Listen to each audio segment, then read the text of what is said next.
Yeah, Agar.io, okay? It's never gonna fucking work. Every server never loads. I die, I can't play the game again. I need to reload the page, wait 5 minutes for me to play a game. Even though there are 11,000 concurrent players, there isn't one single server that ever works. Like, there are 5 game modes. Only one of them works most of the time. And there's only one other game mode that sometimes works. But you have to reload the page every time you die. Right, then... How come? When there's one game mode in the entire game, it's called free for all. So it's everybody against everybody. So there's supposed to be no people working together to cheat. That's cheating. That's literally cheating. It's against the name of the game mode. Yeah? So how come there are the whole top 10 leaderboard, right? 5 people have 90% of the mass. They're using bots to cheat and they're all working together. How is that ever fun? Every time I get big on my own, right? There are every single guy I meet and I can kill has some idiot that feeds them all their mass just to kill me, just to fuck me. How is it ever fair? How is this game fair? Ever. It's so shit. Never play Agar.io in your life. Never play it in your life. It's a waste of time.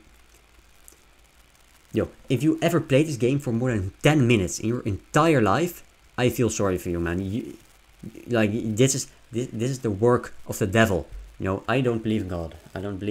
But, you know, I do believe that this game is made by a fucking demon. Whoever decided to make this shit is so fucking retarded. It's unbelievable. It's unbelievable, man. So today has been yet another, what's the word for it? Rapture. It's been yet another rapture for the games industry because 900 people have just been laid off. And so this is a list of the well-known studios and companies that have cut employees. So this is collectively all of them. But just today, this happened just today, PlayStation laid off 900 people, which in my opinion is pretty fucking crazy. Yeah, 900 people got laid off. Yeah, and I'll give you an example of kind of like what happened. So this is what the employees thought. So 5 days ago, this girl had Jem Ryan, who is the, I guess the PlayStation chief, at their studio. This is the London studio for PlayStation, and he showed up 5 days ago, and then she posted a tweet, "Oh, bye, thank you very much for coming," just generally very positive. And then today he shut down their entire fucking studio, and the entire thing is gone. It's completely deleted. It's removed, and she replies again in the tweet, "I have nothing to say." Of course, it's UK, bro. Yes, this is the Grim Reaper right here. PlayStation fanboys in shambles. Can't work with these suckers, innit? I think this kind of stuff only really matters to an actual, like, like somebody who's, like, buying products and stuff like that, whenever it negatively affects the, oh, yeah, by the way, yeah, here it is. Yeah, PlayStation Studios London studio will close in its entirety. I love how they just kind of like add that in there, like, hey, yeah, by the way, we're shutting down this entire fucking studio. So why are they doing this? I think that there could be a lot of reasons why. Difficult news about our workplace. We'll listen to what they said about it. We are cutting an 8%, which is like, I feel like 8% is such a huge fucking number, man. 8% is massive. Like, you're talking about, like, that's almost every 1 in 10 saved. people is getting deleted. That is crazy. You know how much they probably pay these suckers that do nothing at work ever, and they pay them like 100k a year?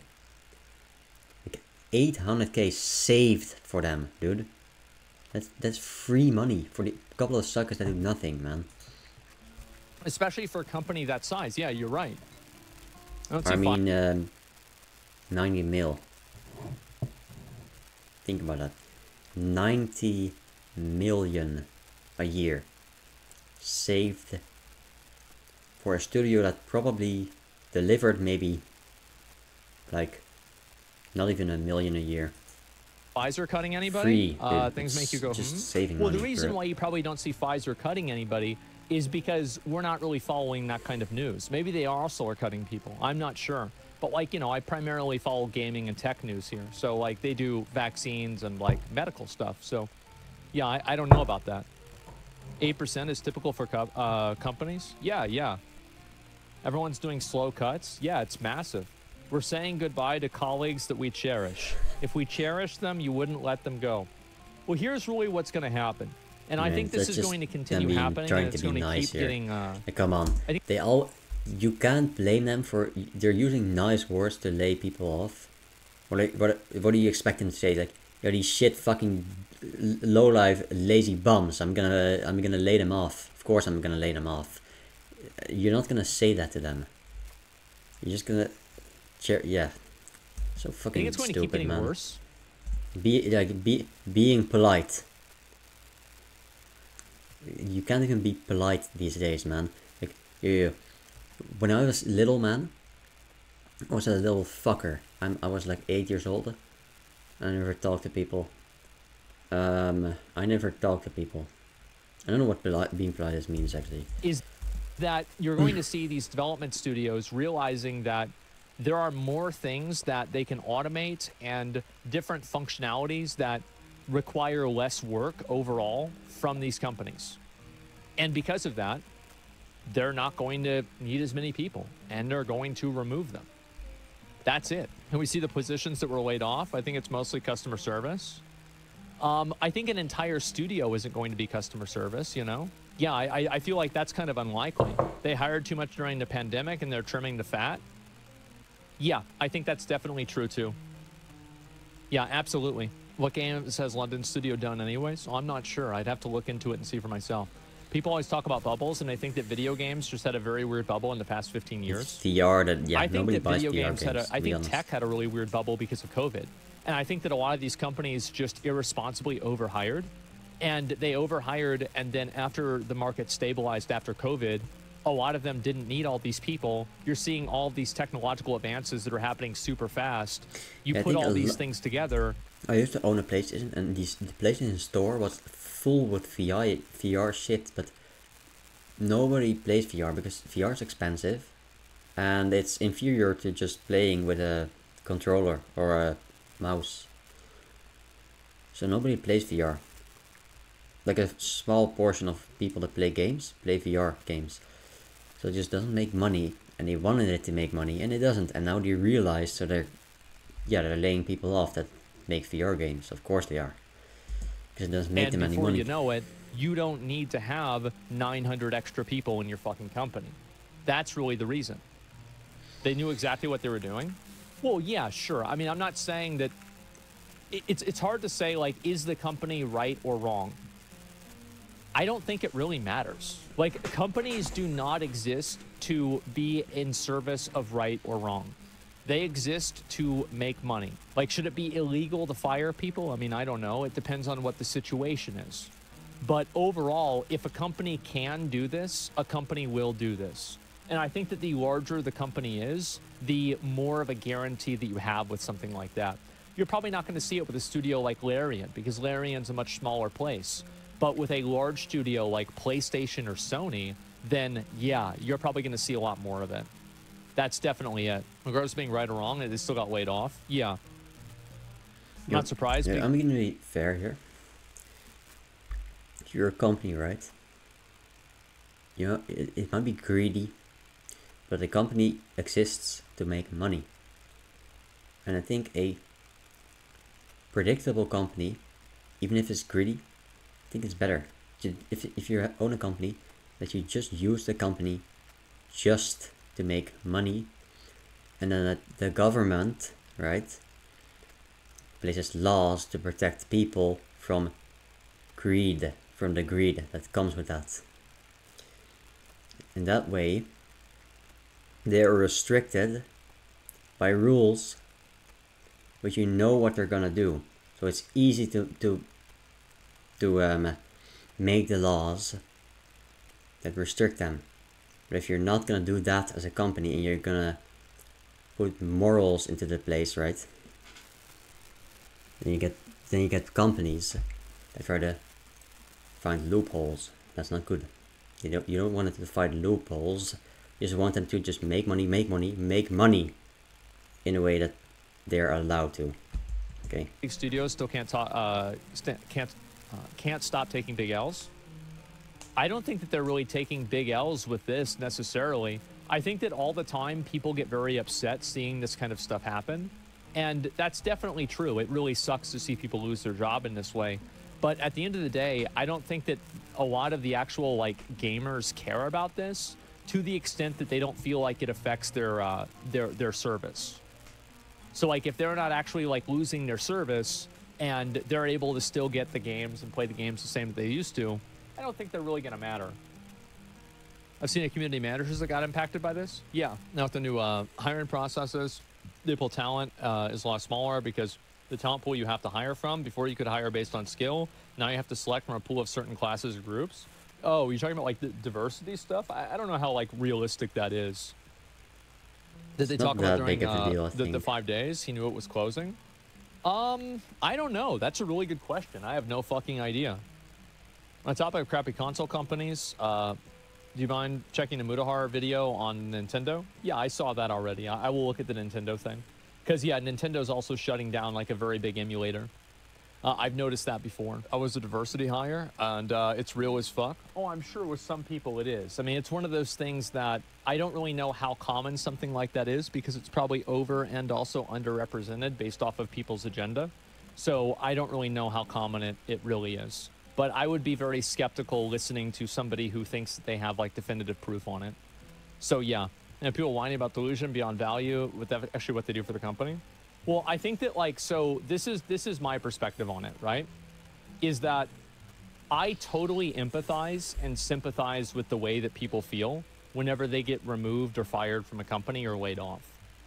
I think that really sucks, like personally, but I also don't necessarily blame the company for doing it because companies exist to make money. They don't exist to provide an income for people. Other than, of course, what is legally required. So beyond what is legally required, you can never really expect a company to do that. And I think the more that you do expect companies to do that, the more frustrated and angry you're going to be. So, yeah, I mean, I totally, like, I empathize with them. Absolutely. It's horrible that this happens. But I also totally understand it, and I think it's completely reasonable. And I think that you've seen, like, technology, for example, take over a lot of different types of jobs. Like what I was talking about with the McDonald's, for example. That's just one thing. Your take on this is going to be taken in that context again. He doesn't care, again, this time about fired game devs as long as he can play his game. Well, I think that, yeah, that's basically true. Like, in a world with a limited amount of empathy and care in terms of action, how could I make a decision of, like, I'm going to, like, protest playing these video games, but I'm okay with things that are made from like exploitative labor and, you know, like third and second world countries. I think like in terms of a tier list, getting fired from a big game studio whenever you live in a first world country because you were being paid like a very high wage in a lot of cases, right? Or not very high wage, but you were being paid a livable wage. I don't really think this is very high on the tier list of bad ethics, especially in like the grand scheme of things in terms of like actionable things. So yeah, it's very small. Yeah, it is very small. And I also think that like that is the reality of people's behavior. Now, maybe I'm going to be proven wrong, but I think that, for example, the reason why like a lot of the allegations and bad stuff about Blizzard, I think the reason why that stuff affected Blizzard so much is because Blizzard games were bad. And so this was really just something that made something that was bad worse. I think that like bad PR can make something bad worse, but I don't think it can make something good bad, if that makes sense. It's not going to make people stop consuming a product if they're getting a value out of the product. The success of Palworld have influenced this. I do think also like a lot of these companies are probably rethinking, because this is also like a bigger thing with video games, and it's a big problem with games, is that right now, a lot of these big studios are trying to make these blockbuster video games. Everybody wants to make the next Skyrim or the next Witcher 3 or the next Cyberpunk 2077, at least now with like all the updates and everything, or, you know, the next, you know, some other like really big game. So Darcel, the market's oversaturated. Well, yeah, you have like these really, really big games. And so you have something like Like, how many, like, blockbuster video games, like, besides Suicide Squad? Like, we all know Suicide Squad is one of those massive games. In the last 2 years, let's get some names of these massive, like, 50 to 100 million plus dollar games that totally went into the dirt. Let's see some names of them. Skull and Bones. I don't know how well Starfield actually sold. Forspoken. Saints Row. Anthem. Gollum really wasn't a AAA game. It never was. Redfall. Diablo 4. It seems like nobody really gives a shit about it. I'm not sure if they made their money back on that or if it was like really good. Immortals of Avenum. That's another one for sure. I'm trying to think. Do we have one more? Marvel Avengers. Can we do one more? One more game? Wulong for sure. It was a AA game, not AAA. Not really that big. I don't know. I would say like that's a good start, right? There's a lot of games. And so we think about like the collectively with all those games. You think about the billions of dollars that were wasted on those games. And then you turn around and look at some of these very, very small in comparison game studios that made games that vastly outweighed the price that they spent on the game. So like, for example, you have games like, let's just go down some of the list. Deep Rock Survivor, this Galactic Survivor game. Like, this is a very, very simple, small game, and it seems like people really like it a lot, and there were a lot of people playing it. Let's see, what else do we have? Other, like, kind of smaller scale games, like Death Must Die. Small scale game, a lot of people played it. There it is. Grand Blue, I think, was pretty popular, to be fair. You know, it was like an existing fan base, etc.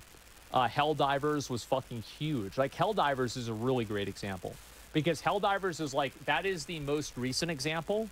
But before Helldivers, there was Palworld. And also Enshrouded that happened at the same time, which was kind of, you know, unfortunate for them, considering how successful, you know, Palworld was. Last Epoch. Look at, like, think about how much money was invested into Diablo 4 versus Last Epoch. And I understand that obviously this is still very early on with the, I'm going to make sure I pull this up here. With this, but let's look and see which one is how things are doing on Steam, right?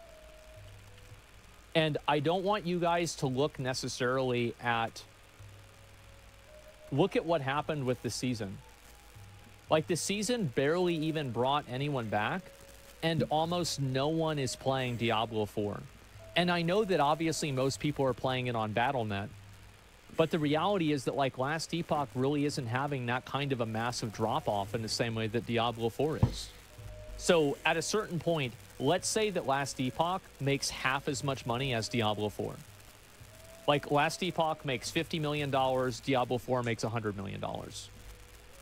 Well, if Last Epoch takes 5% or 10% of the money to make than Diablo 4, then which one is a better fucking investment here? Well, I would say Last Epoch is. So that's really what the difference is. Last Epoch is also $40. Yeah. Profit margins are miles apart. Diablo 4 made $1 billion in 1 week. Yes, it did make I think it did make $1 billion in 1 week. But also, like, Diablo 4 is a live service game that how many people are working on that game every single month that it takes to just pay rent on all of those people and all of that infrastructure. So you're paying... Like, I bet it probably costs more to pay for 6 months of live service of Diablo 4 than it would cost to make all of Last Epoch.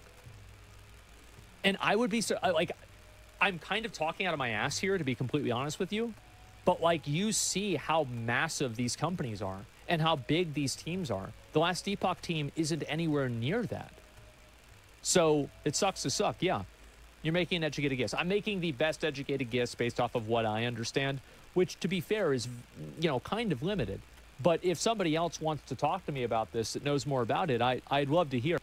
Because I personally am seeing a lot of these AA and single A games outperforming, especially in terms of return on investment. Because whenever you talk about return on investment, you know, you let's say you spend $100 and you get $200. That's a 100% ROI, right? Return on investment.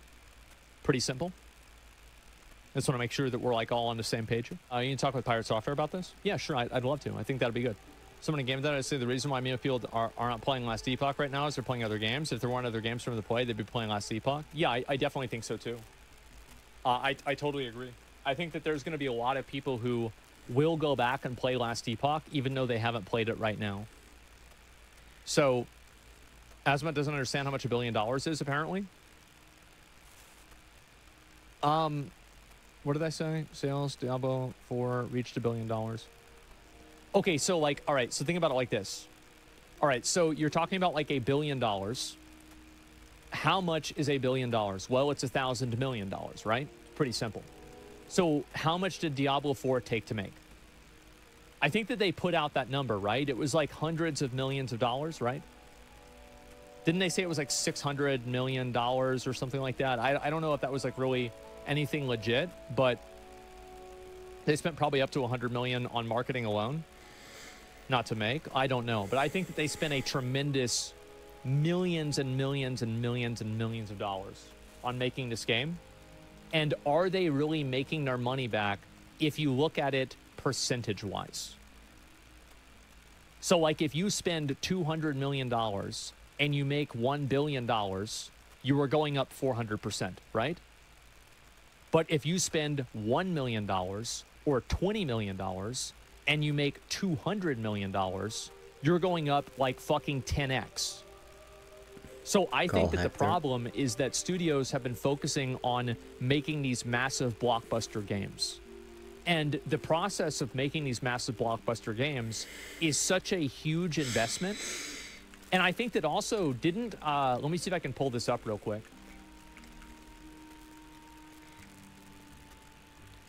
So as part of the layoff, Sony canceled a Twisted Metal live service game. Live service games are some of the most expensive games to make because they require a constant development team on staff.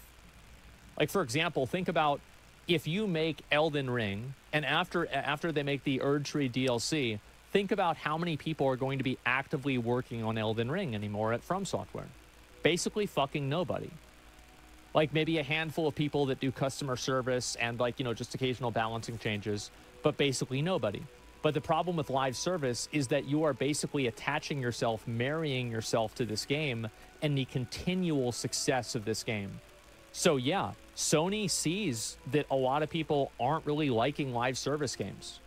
And I actually don't think that's true. I think people aren't liking bad live service games. That's why Helldivers 2 is so popular. And also Last Epoch is popular. That's a live service game too. Do people really care about that? I don't think so.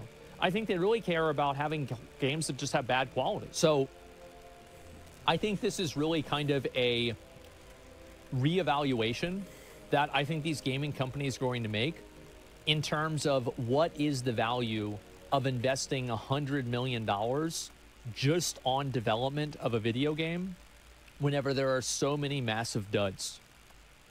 Because this is what, like, for example, a lot of like venture capitalist firms do, is that they give money to basically everybody, and then if they hit 1 or 2 shots in like 100, they make all of their money back. And then the money they don't make back, they write off their taxes as a loss. So it's a little, you know, cute little system that they've got going on there. So that's what I think is going to happen. Same thing I've seen in film industry too. Yeah.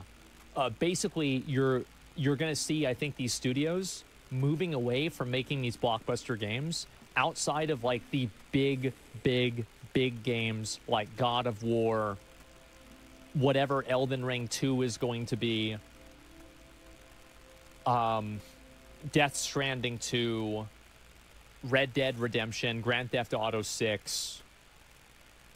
Like, these are going to be like, these are the massive games that are not going to stop. But I think that they're going to stop a lot of the idea of trying to pursue being that next big game. And I think that the success of so many breakout hits like Palworld, Enshrouded, Last Epoch, Helldivers 2, from studios that aren't AAA, and how massively successful that was, I think that's totally shaken up the industry. And it's caused a lot of these larger studios to ask themselves, why are we investing hundreds of millions of dollars into a game that could completely fail? Because also think about it. So like, let's say Immortals of Aveum. Let's think about that game, right? That game, how much was that game to make? I think they said $150 million, right? I just want to make sure that we're starting at the first at a number. 125 million. Okay, good. So let's talk about 125 million. How much money do you think that game made?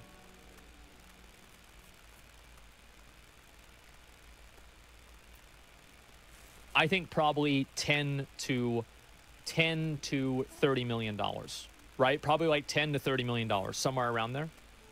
And I think also 30 million is probably very, very, very high. I wouldn't expect it to have been made even that much money. So they basically took, and somebody said, I don't understand what a billion is. I do.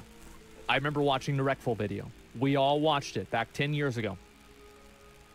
They took 1/10 of $1 billion and they lit it on fire. Think about how massive of a loss that is. That is such an astronomical loss that you can't even imagine. Like that's the reason, like you think about how much is $100 million. Well, how many people could you pay if you looked at people getting paid $100,000? That's literally hundreds of people that are being paid. What is that, 100 million?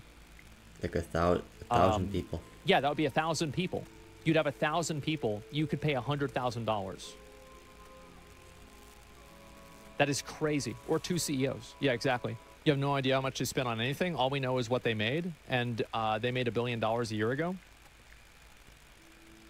I'm talking about Immortals of Avenum, and they did say how much money they spent on that game, and I think that it's very easy to assume that they didn't make a lot of money off of it because nobody's playing the game. I don't really think this is a massive assumption for me to make that a game that nobody is playing isn't making a lot of money. Like, I don't know. I think that's pretty reasonable. People are playing it again. Check Steam charts. It's going up. Probably because so many people are talking about it, right? But I don't think that, like, even if it goes up slightly, think about how much it has to go up and how much it would have to succeed in order for them to make that money back. And also, yeah, they said that it was a failure.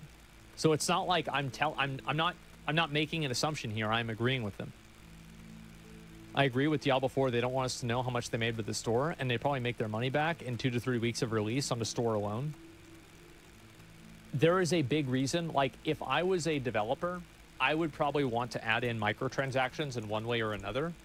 But at the same time, I think that some games, it's just antithetical to what the game is.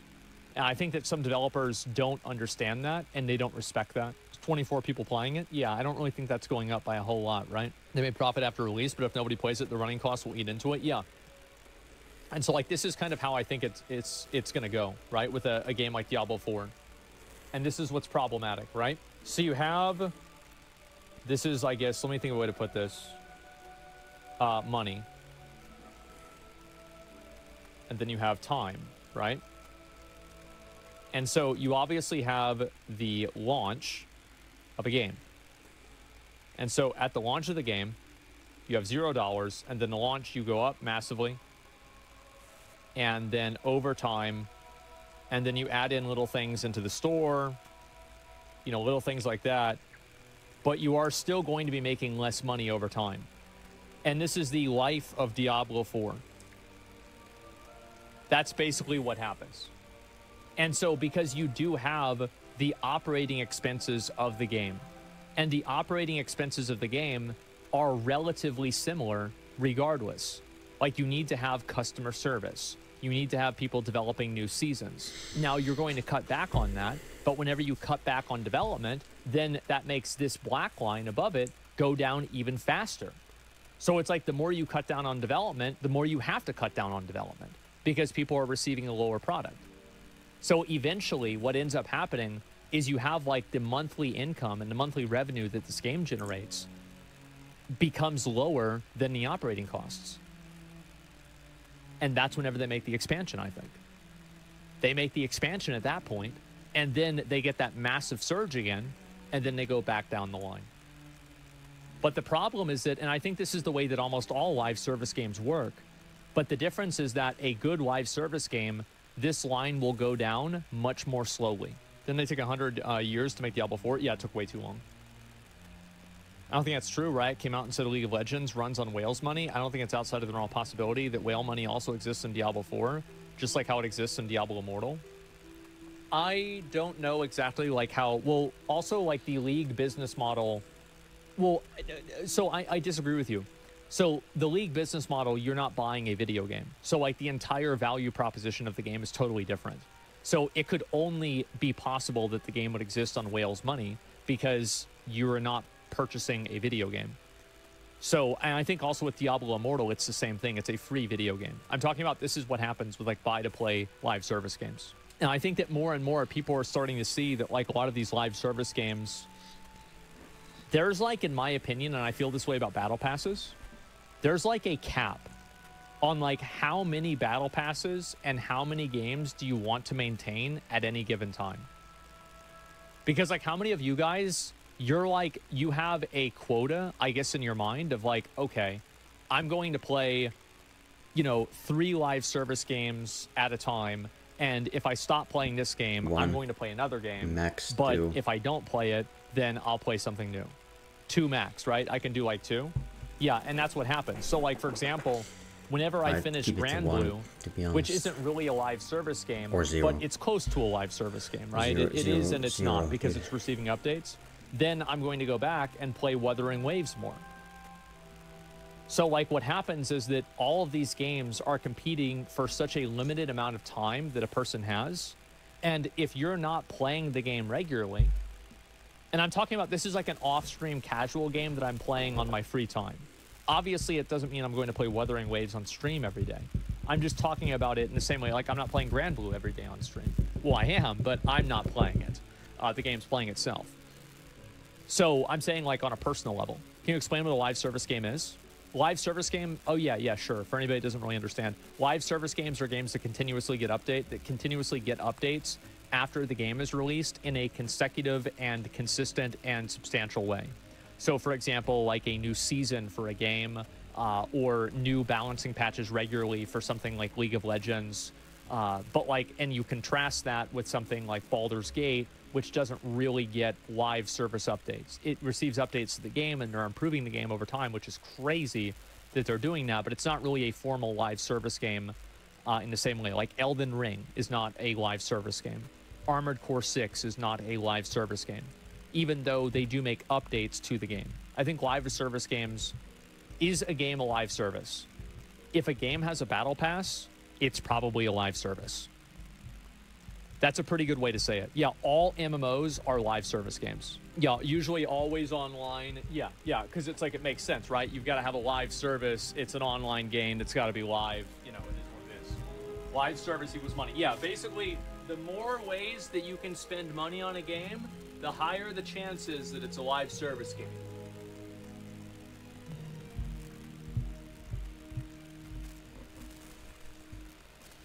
Cool.